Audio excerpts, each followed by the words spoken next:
Hey everyone, we have season 75 coming up, and the theme of this season is some cool hidden stuff. So we'll have a brand new troop we'll check out, but we are back to Supercell made seasons. You can see right here, all the troops we thought were lost at sea are now back in action, meaning choppas, bombers. But who's put all these seekers on our ship? So maybe a bit ominous for what's to come. And we are in the dev build to show this, that's why we have like a million diamonds. But let's check it out. So brand new, we've never seen this before, we have Undercover Rifleman. And they're basically the exact same as normal rifles, same exact health and damage and unit size. The one difference is they have the perk of being stealthy. Basically they're always under smoke, so when they're moving, no one can see them except things like simos or mines. And same with hidden warriors. Either way, both of these troops we're going to start off with. Cool thing is, right away you have two protos. And we already said that Simos are one of the few that can see these hidden troops. So if you want one way to pick them off, you can get these guys. Otherwise there's Crystal Shield, which is also kinda cool early on. Some mines to worry about, troop damage, and that massive 10% boost, getting either damage, health, or GBE. But the beginning of this season is mainly around these hidden troops and how you can make strategies around them. Also a reminder that if you're buying anything in the shop and want to support a creator, you want to support this channel, you can use code Stoneheart. But otherwise, another cool feature that I think it's going forward in warships is whenever you click on an engine room, there's a new little magnifying glass right next to it. Which means if you don't know the deck layout, you click this, and there you go, you see whatever deck layout is for whatever engine. It could be if you're in 2 ER, you can look at 7 ER, or even if you're already at 7, and want to look back at an older one. So there's a little preview of 3 ER deck. It's getting a bit bigger, looks like more dead ends on the left and right. And you just press the home button to go back to the tree. But we'll just go ahead and open it anyways. So again, 2 ER goes to 3. These deck layouts get a bit bigger. And later on we got our one and only normal multi-node this season. Some flames, machine guns, or snipers. And some other offense right here. If you want to take this bottom path, you can get shock bombs, there's tanks, GBE. This flare is kind of at a dead end, so you really gotta think, 1, is flare worth it? And 2, how you want to get there. Do you want to go through tanks, or maybe all the way around through boom mines and heavies? Otherwise we can show this top path getting troop health, mortars, another amazing 10% boost. Maybe you'll notice a theme of that too. But we can get some building health, and we also got a troop boost. Got some undercover rifles, hidden warriors, or this good old tanks.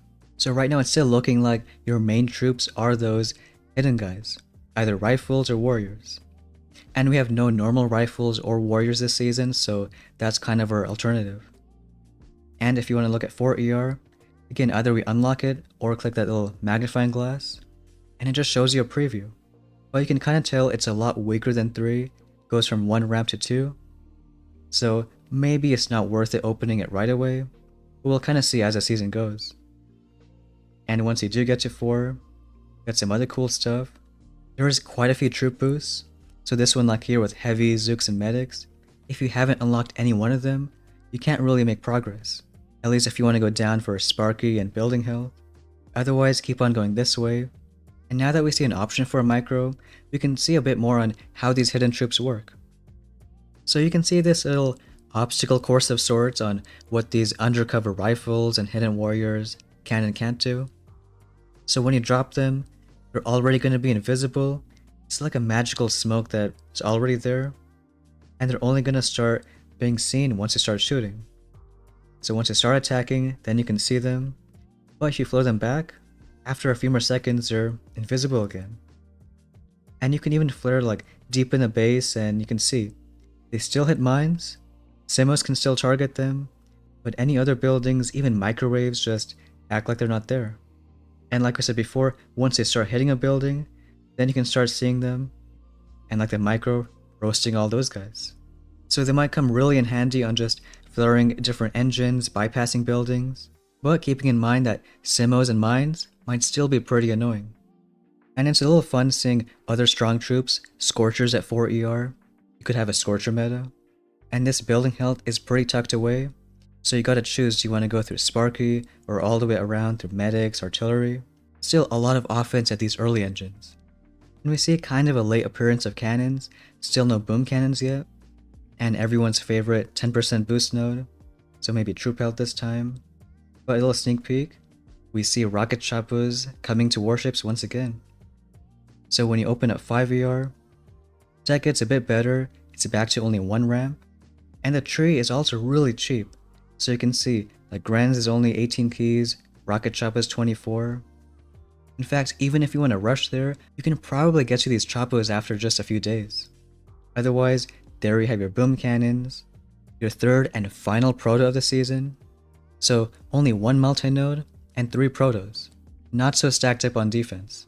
But let's say here you want to pick up a doom cannon, there is some GBE, building damage, and another thing you might notice is, well, artillery is kind of early at 4ER, and barrage is right here at 5.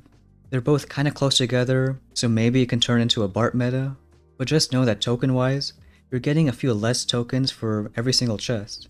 So like normally, the amount you get in gold right now is what you would get in iron, and the amount you get in diamond used to be what you get in gold. So even though you have options like artillery and barrage early, tokens might be pretty scarce.